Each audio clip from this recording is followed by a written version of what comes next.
Hello, and welcome to the Soul of Innovation podcast. I'm your host, Thomas Anglero, and sitting in front of me is a friend, someone who challenged me a few months ago and asked me to tell my story, and he captured it on video and is on his website called thehumanaspect.com. And he's the founder of The Human Aspect. His name is Jimmy Westerheim. Jimmy, say hello, please. Introduce. Hello, thank you so much for inviting me, Thomas. It's always a pleasure, no matter if it's by chance, like 2 weeks ago, or by schedule, like today. And like you said, I'm the founder of The Human Aspect, the world's first life experience library, where people like yourselves are being challenged to dare to be vulnerable for others to connect, to share your life's toughest challenge on tape, on video, but more importantly, how you overcame it and what you as a person have learned. Because that knowledge in itself is captured in a raw and authentic way. Yeah, and that's powerful. Yeah, when people go to your website, thehumanaspect.com, and everybody listen, just go to the damn website, pull over the car. If you got a Tesla, hit the web browser, which sucks on Teslas, but it'll get there eventually. Because the holidays are here, because the new year is here, because all of us are entering the holidays in this time to reflect, and you're frustrated, you're looking at the last year and you're going, oh my God, whatever. You need something, that catalyst, to help you. And when we ran into each other, because I was lost, let's be honest, I walked in the wrong building, there were no coincidences, right? No. And it was very easy to connect the dots to say that the world needs you and your story, the human aspect. They absolutely do, especially now with the new year, especially with everything going on in the economy and uncertainty. So what do people experience? When they go to the human aspect, it's not just a website, right, with videos. Yes. In preparation for this video, I was clicking through some of these videos and started to cry again. This tears you up because somehow you have a gift of having people to tell their story from the deepest within. And I think the people listening to this podcast, when you see other people talking from within, it makes you comfortable talking to your deep self as well. I mean, you tell me how. Go ahead. The floor is yours, please. I think one of the things that you experienced as well when you had been interviewed is that you were asked questions that you potentially, even you, hadn't thought of. Yeah. Which is, most of the people have thought of what has been your life's toughest challenge, right? Yeah. All of us have. Maybe not specifically one, but we've all thought about the challenges we have. But when we are over them, we are so eager to take that challenge and all the agony and shove it down to a chest, shove it under the bed and forget about it. Yeah. And then you lose out on that one thing that could have made it all worth it. Yesterday, we interviewed a lady that had lost her husband for cancer. 2.5 years of battle, just lost her husband. And she said with a straight face, I would have never replaced that time if I could choose. Because now I know my former husband, or late husband, better than ever. And if you can say that to the deepest of the toughest of the challenges of losing someone you love, it means that chest, that lesson that you're throwing away, if you don't ask yourself the question, what have I learned? And how did I actually manage to get out of it? What am I left with abilities and lessons?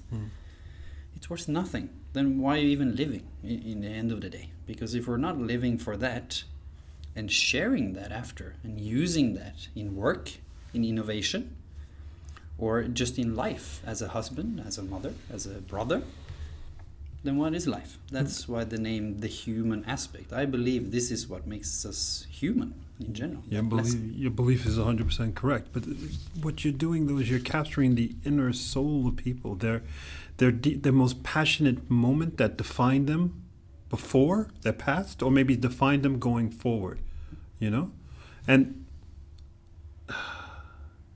it changes me every time I go to your website. It's very beautiful to hear that. It absolutely does. And one of the beauties of our brain, to go a little bit deeper into the material of things, is that when I asked you the question, can you share the moment in detail that in your story was about your son receiving, the diagnosis of cancer.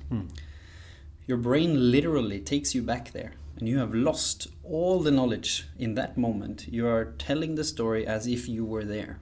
If I get you to connect to that, and with some people it takes a little bit of going back and forth, and with you it was rather quick, which is great. And so that moment is authentic. You're literally sharing a memory, like a movie. And then you ask you the second question: how did you overcome it? Normally you come into a pure happy time. You're moving forwards in time, and again sharing a memory. So if you're watching the videos, it's like it's different people.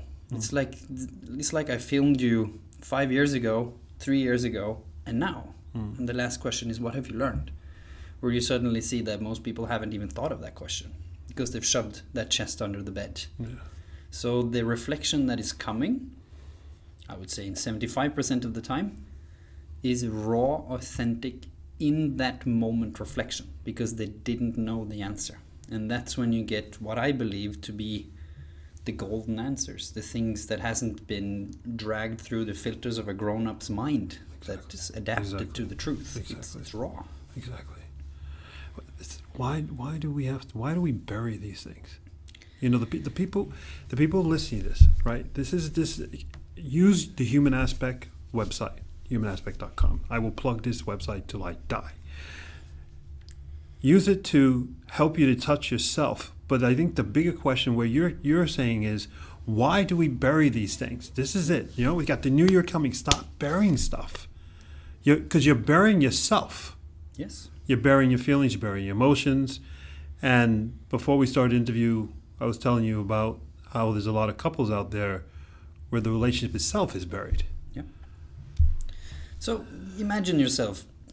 Let's reflect on what normally happens in the end of the year. So let's say you had a tough year, which goes for many. Everybody, yeah. Let's say it was something tough at work. Let's say you had a conflict. Let's say you had to change your job. Let's say you had an accident. Or let's say something is with your marriage like this, your apathy. You're just existing no matter where you are. Yeah. And then you're coming into the new year, and we're doing the same mistake, all of us, if you personally ask me. We're doing, new year, I'm going to do everything different. Let's forget about 2018. 2019 is new. First mistake. Exactly. In the end of the holidays, like you said when you started this, it's time for reflection. Reflection means going back to what was painful. Why did 2018 feel like a year you want to bury? Why are you looking so much forward to 2019? Why are you looking forward to Friday when you're going home from work? It's the same question. It's just that it's coming up each week. So instead of doing that this year, try to challenge yourself and find out, what did you learn from the toughest parts of this year that you now take when you're entering 2019 as a better person of yourself? Because I strongly believe that if you had a really shitty year, you're a much better person entering 2019 than a person who just flew by 2018 and had the year of his life. I'm not saying there's something wrong in that, but that person most likely didn't have the challenges that made the evolution that a person with a tough year. I completely agree with you, but I would frame it differently, or let's frame it clearer. No offense. And that is that I agree with you. If you had a crappy year, you are fortunate because you have more reference points to learn from, to reflect from. That's being fortunate, because some people are saying, "What do you mean I had a crappy year? Well, how fortunate am I?" Right? Just that doom and gloom look, right? Feel sorry for me type of thing. That's not what it is. You have to reflect.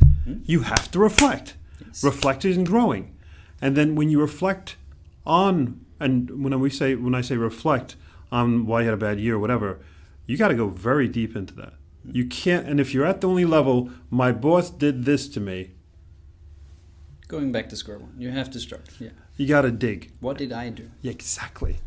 It's always about I. That's it. It doesn't mean that context didn't make this happen. Right. A car accident is a car accident. If you're hit from behind, it's normally not your fault. Exactly.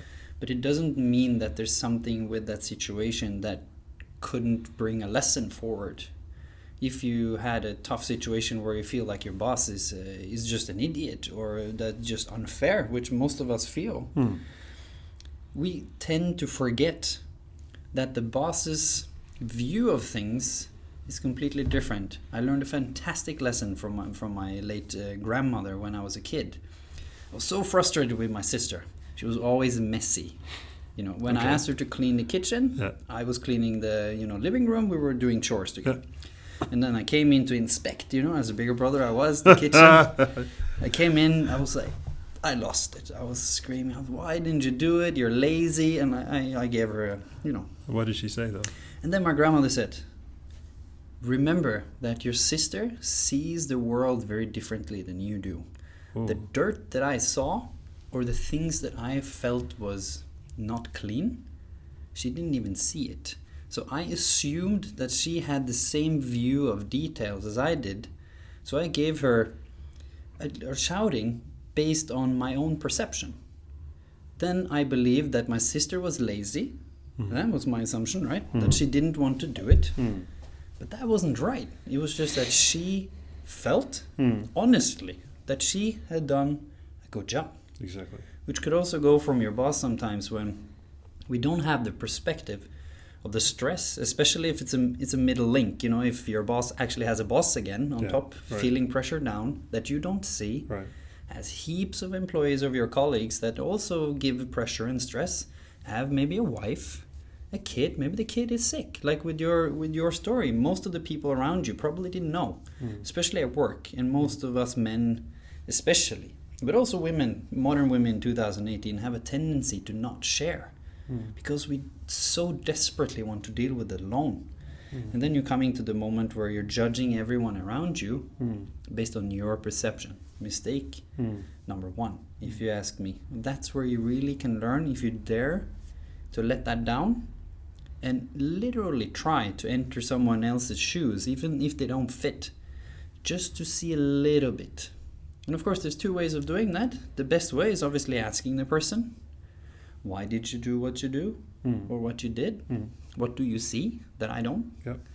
And the second best is, going back to reflection, is at least trying. Go to a situation where you were a middle manager and think like, might there have been a lot of pressure here? I know he's wearing a wedding ring and he has a picture of his family on his desk, and then suddenly I saw the picture was not there, or small things, and just at least dare to go into it and not judge other people based on what you see. I agree everything what you're saying, but that takes a lot from a person. You have to, in that moment, eliminate yourself and step back. Yeah. So, and in that moment, you're probably pissed off. You're probably really angry. And so you're in the room with the boss, whatever meeting room, and you're angry, and you literally got to call yourself out. Yeah. Step back from yourself. Yeah. And look at the bigger picture. Yeah. Can I give you a story? I would love to. Guy was on the subway. A woman was on the subway. New York City story, of course.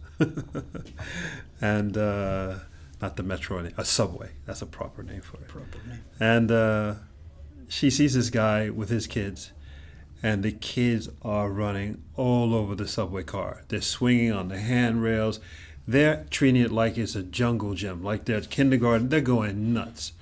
And the father's just sitting there doing nothing. Stop after stop, and the woman is losing her mind. She gets up from where she's sitting, goes across the subway car, sits next to the man, and says, "Excuse me, would you please control your children?" The man turns to her, and he says,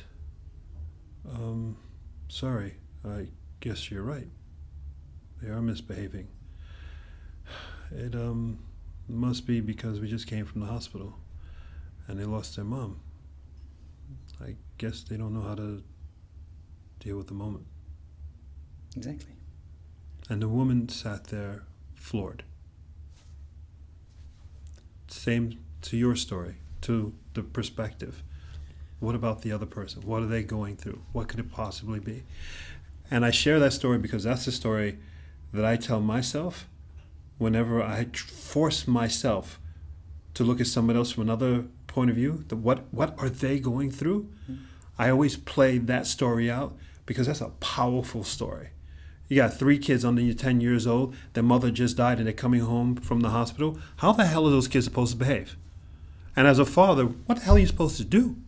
I mean, so very powerful, the things you're sharing, these are necessary things. It's actually funny you say that, because I've played a game on myself to prove my own point. And that's every time I meet someone that I'm interviewing, I'm trying to guess what they will talk about. Some of the people I know, some of the people I don't know. Like you, I just reached out. So I was guessing. So I had obviously seen a couple of your talks. I had read up on you. So you started the story exactly the way that I expected it to start. But I'm doing this because I want to prove that I'm wrong.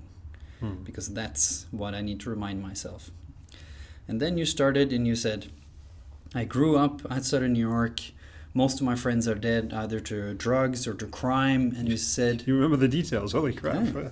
And then you say, all those things are just stories. Exactly. And I got the chills like I did now. And I was like, then you're waiting, like, what is coming now? Are they just stories? For most people, that's hardcore stuff. No. And then you said the story about your son receiving the cancer diagnosis. And that's to prove my point, that you have no idea what people go through unless you ask or unless you truly know them, which how many people on earth do we truly know to that level, right? So to remind yourself of that will make you deal with your surroundings in a much better way, because you won't act. I'll share another personal story, the work-related one. I was in Singapore. I was 26 years old. I had worked in the company. I was headhunted as a kid in shipping. This was the profession I had before I entered into humanitarian business. I was working for the most popular company in Norway. I was given a chance to go to Singapore. The golden opportunity, right, that I had worked for so long. Yeah, I've read about this. This is a big deal. You made it at 26. All right. Yes. And I go there. I want to prove myself, right? I Yeah. want to show I can deal with this alone. Yeah, this is your moment. This is my moment to shine. Exactly. I go there, 6 months. I had a horrible time adapting to the culture because I was used to being trusted. And suddenly I come into an office where I'm new. But I've been 5 years working on my trust in the Oslo office. And it's also an Asian culture where you not have the same relationship with your boss and you don't have the same dialogue. There's hierarchy. And to make a longer story short, I struggled for 6 months. I come home for Christmas break, talk to my boss at home. We agree, come on, you can do this. Now you've learned, go back. It's your time to make this right. Okay. I shared, I got support. I go there, day 2, shatter my spine. End up in the hospital. Seriously? Lose my ability and my entire identity as an athlete and as a sporty man. I wasn't even sure if I could walk properly again. All right. Context, right? Massive. Again, I had just come back from getting a second chance. There was no way on earth that I, as a then 27-year-old, would take sick leave because I could do my job from the phone. So in the context of what most people wouldn't even imagine going back to work, I wanted to, because I wanted to prove myself. I wanted to prove that not even this is going to stop me from succeeding. And I also felt some form of responsibility, right, of the faith that my boss had in me. So I continued working. I felt that it was not a problem. I was bored anyways in the hospital, and I had my phone, right, to work from. Not a problem. But I underestimated the state of my mind, because then I entered into a small conflict with a colleague in Oslo, communicating only through email, and we all know how that misunderstandings can come from that. All the time. And then an old little misbelief from him that was reality, that he was kind of a little bit bullying me in the way that he didn't trust me properly. That was a real fact, but it wasn't a problem isolatedly, or in the bigger picture. But in that context, when he did that again, I lost it.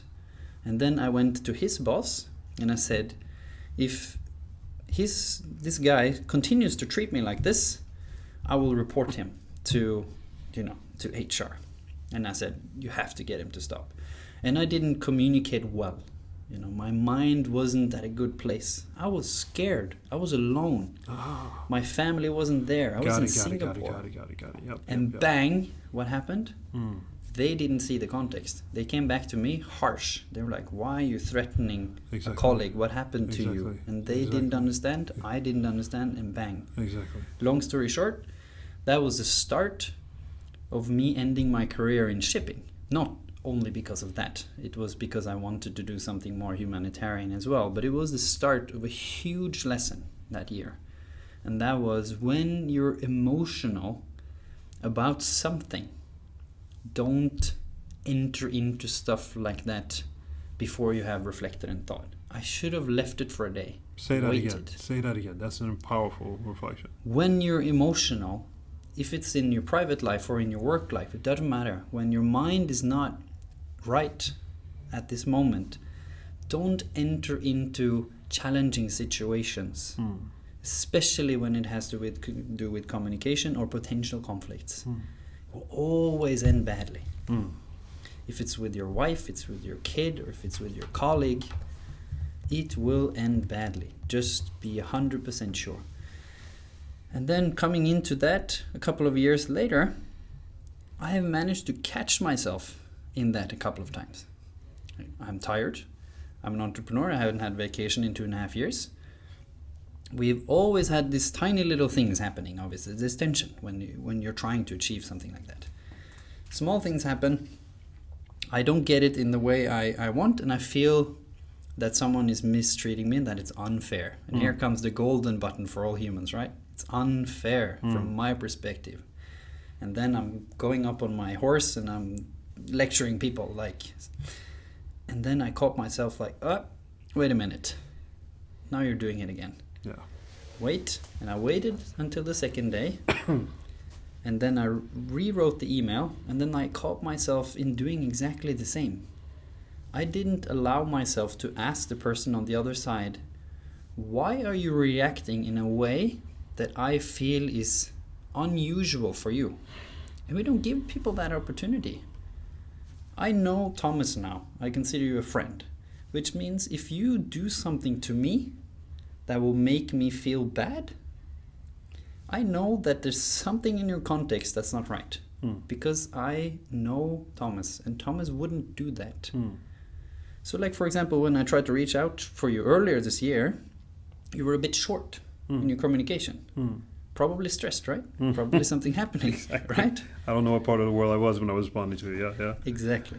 So, if I didn't give you the benefit of knowing you, I potentially could have just said, typical director guy. Yeah. Came in, did an interview, said this human aspect was all awesome and that, went home and forgot about us, right? I could have done that. Yeah. Typical thing to do. Yeah. But I knew there was something wrong. It didn't match with the impression that I had, and I trusted myself on that. So then I just waited, and I kindly reminded you, and then suddenly we met, and then it's back to the same impression. So daring to do that is for me the golden key of reflection here going into 2019. Dare to always ask if you feel that you're unfairly treated, because I would say that for most of those cases, that person didn't see your perspective or didn't mean for that to happen. I think that is so freaking important, what you're saying. Everything you're saying. That's what you can find in these interviews. You don't. How many have to interviews see have them. you done on the 300 do we have now? 300 interviews on thehumanaspect.com. Yes. Jesus Christ. So you can go in there for reflection. You can even watch your interview without having that as your experience, because your interview will just challenge me to think in a little bit different way. Just give me one sentence from that interview that you don't get from Game of Thrones or from Vikings or the other things that we might be tempted to watch. And there's nothing wrong with that. Then you're resting your brain. Yeah. The human aspect is not resting your brain. No. The human aspect is for inspiration and reflection. The human aspect is for taking your emotions and putting them on steroids. That's what it is. You know, when I was watching the videos before you came, what I was just captivated by when I was watching videos were people's faces, their eyes, the twitching in the cheeks, and you could see that they were so deep into wherever they were and experienced it again? How many times you have an authentic conversation with someone that, well, for you, because of your job, you have it all the time, 300 times. But for us as mere mortals, we don't get that. And a lot of people who are married, honeymoon night, maybe the last time you saw some emotion on that person's face, you know? Yes. I think what you're saying, where people have to remove or say, give the other person the benefit of the doubt and think about what is they experience from their side, that resonates so loud. But then as well, yes, the other person, give them the benefit of the doubt. Yes, think about them, but you also have to do work on yourself too. Yeah. Of daring to think, what did I do last year that was part of me not reaching my goals, for example? All of us have goals these days. It's very popular to have goals. So some of them you reach, some of them you don't. If you have a lucky year, you reach all of them and even beyond. It doesn't really matter which is the fact of those. Because if you don't reflect, there's nothing to learn. And that goes if you did something wrong or if you succeeded beyond what you could imagine. I agree. Like you talked about earlier, you did 100 keynote speeches in 2017. And you said you still didn't feel that potentially there was something out of it. But because what are we really learning? It's just a number. It doesn't mean anything, no. You get there and then what? Yeah, it was the wrong goal. Exactly. Yeah. For you as a person. For another person, it could be the right goal. Yeah. But that also... Well, that's what I'm saying. It's interesting. It was the right goal for me in the beginning of the year. Yeah. And as I matured, at the end of the year, it absolutely was the wrong goal. That's your lesson. That's my lesson. And that's why you adjusted. That's why you only did 55 this year and you were more picky. And hopefully you got more out of those 55 than you got out of the 100 the year before. Both personally but also in terms of reach and all of those things. Absolutely. And that's kind of the lesson here as well in the world of social media, in the world of comparing with everyone around you, is that in the end of the day, the only way that you will succeed in this life is if you dare to be honest with yourself. And that is the toughest thing on the planet. I had to go through that, and I was lucky because I shattered my spine, so I was forced to think. Yeah. And that's when I came to the realization that almost ruined me in a way, that I thought I was the best operations manager in the company. And on all the things you could measure, I was. You know, in the sense of the margins, in the sense of following up contracts, in the sense of cost versus, preliminary, all that, I was kicking them out of the room. But there was one aspect that I forgot about, and it was the networking social aspect. I don't drink. So normally I would go home at 11. I didn't understand how much of the business happened after 11 because I didn't accept who I was in that context. And when I realized that, that's when I understood that, okay, I'm not going to start drinking. That wasn't the lesson. The lesson was I have to do it my way. Yeah. So now I'm networking more than ever, but in my way, during the day, during events, following up people like with you, talking properly with with the contacts that I have. And suddenly I realized I wasn't number one, I was in the bottom of operations managers. So now I also know that taking that lesson into the human aspect and the entrepreneurial world is probably why we're going to succeed going forward. Because if I look at the 2.5 years and what we had achieved, it is my networking ability and my ability to capture people quickly before you go into the dinner and before you go into the drinks is why I can connect with that many people. If not, I would have had to join, and I would have had to go and take, join you on an event and a dinner and then talk to you for 2 hours and then ask you if you wanted to join an interview. I did it via LinkedIn because it's my way and I'm good at it. I love that. I think you're putting this whole thing together. What you're saying is find your own way, right? In business school, it's called a blue ocean strategy. You can buy the book, and it's a great book and all that. But that was your blue ocean strategy. I'm going to do it my way, and it's working. Yes. But let me emphasize, because I think you're being too humble, the emotional release you get from going to the Human Aspect website. What you've accomplished, I've never experienced before because it's a freaking website that I'm getting emotional about. Yep. And you have 300 people sharing their soul. Yeah. So for a lot of people who are listening to this, a lot of people think, how do I find out who I am? How do I tap into myself? How? I swear to you, go to thehumanaspect.com. You're not paying me, you're a friend of mine. But for next year, I think the shortcut, I swear to you, just start at your website. I just click one video, and there's watch another video that's not resonating with me right now. That's fine. You'll find another one, and all of a sudden you'll see something, and it's clicking with you. You're seeing yourself. You're seeing parts of you. Where do you see that in life? Where do you get that? You don't get that freaking Instagram and Facebook. That's the exact opposite crap. The most superficial thing there is. Yeah. What people need to do is find out who the hell they are so we can meet you. Yeah. We haven't met people. I'm stuck on this married couple thing because it's all over me, all around me. And that is that, again, other than honeymoon night, when was the last 2 times you both met each other? Yeah, and you actually got to know the person that you love, the person that you built something with. That goes for your friends as well. When did you last, for the ones who are not married, when did you last ask a question that wasn't just about how they were doing now? Exactly. That was an actual question. I used to say this from stage, and I still do, is that we need to ask the question, how are you, and wait for the answer.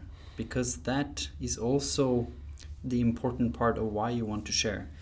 If I'm popping by the office and I see you, and then I just say, "Feeling good, Thomas?" ?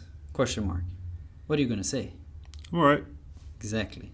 But if I ask you, "How are you, Thomas?" and I start walking away from you, what are you going to say? See you later. If I ask you, "How are you, Thomas?" stopping by your desk, looking you into the eye like I'm doing now, showing you that I'm waiting for an answer. I would pause. You would probably, hopefully, say something, right? And if you were doing good or bad, it doesn't really matter, but you would answer honestly, and you would also feel that I saw you. In my busy life, I gave you 2 seconds to 5 minutes, depending on what you were saying. If you just said, "No, it's actually gone great. It's a great week. Thank you very much. See you later." Can I add one to that? Yeah, exactly. I would touch the person. I would touch them on the shoulder. How are you?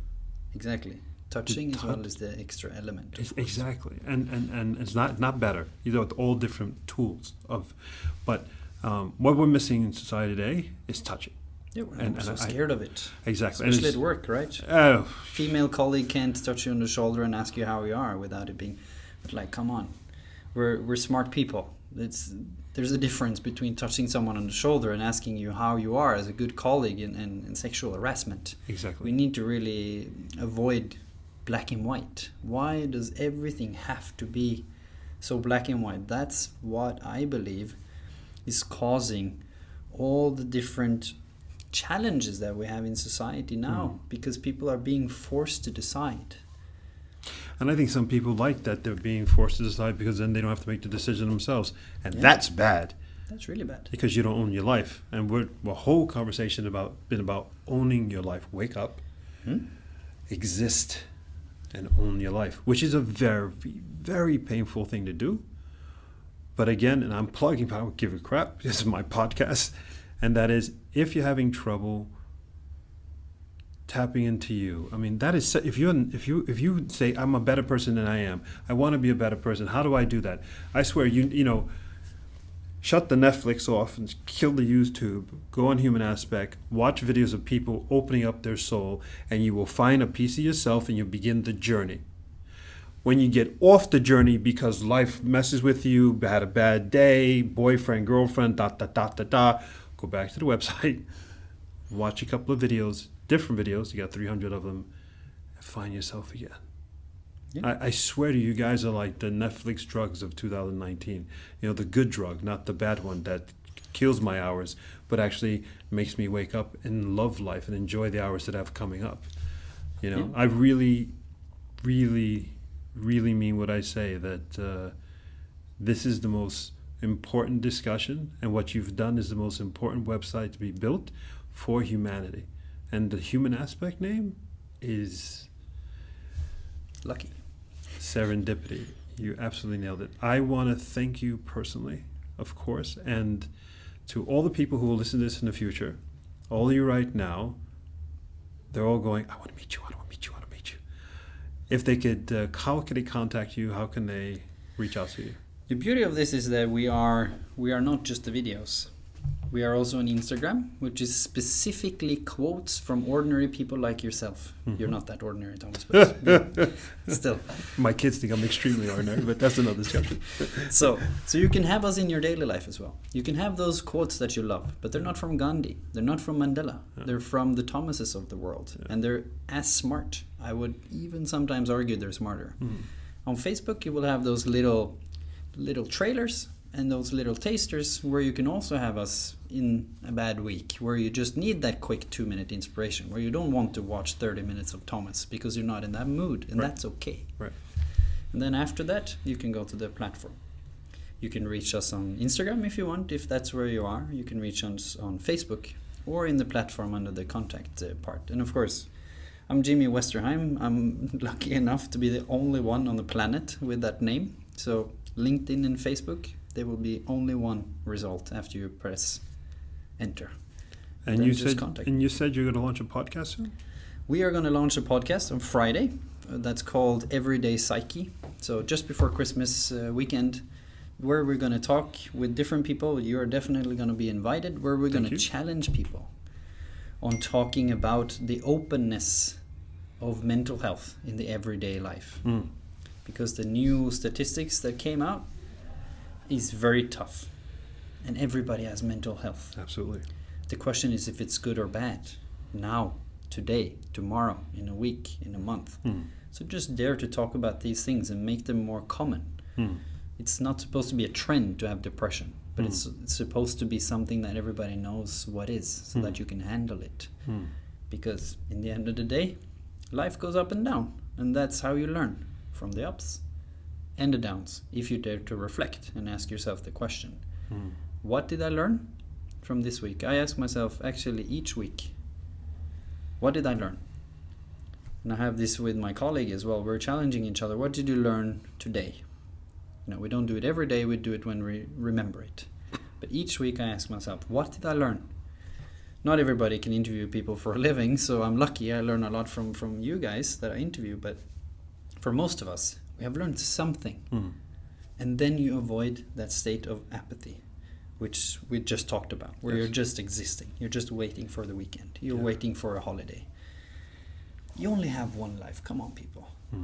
Do you really want to do that? It doesn't matter what your life state is, but please live it. Come on. So my last 2 bits of advice before we end this thing, and you reminded me of it. Number 1, exactly what you said now. So I'm calling my own self out. This whole thing I'm saying, the new year is coming. What bullshit, right? This moment right now, you're hearing this damn podcast, you just begun. Yep. Why are you waiting for January 1st and again? Who gives a shit? This is your moment. From this moment on, you are what you are meant to be. That's how easy it is and how difficult it is. So don't disrespect yourself and wait till January 1st. Bull crap. Right now, you're the ultimate version of you. Number 2, as you were talking, I got a beautiful picture.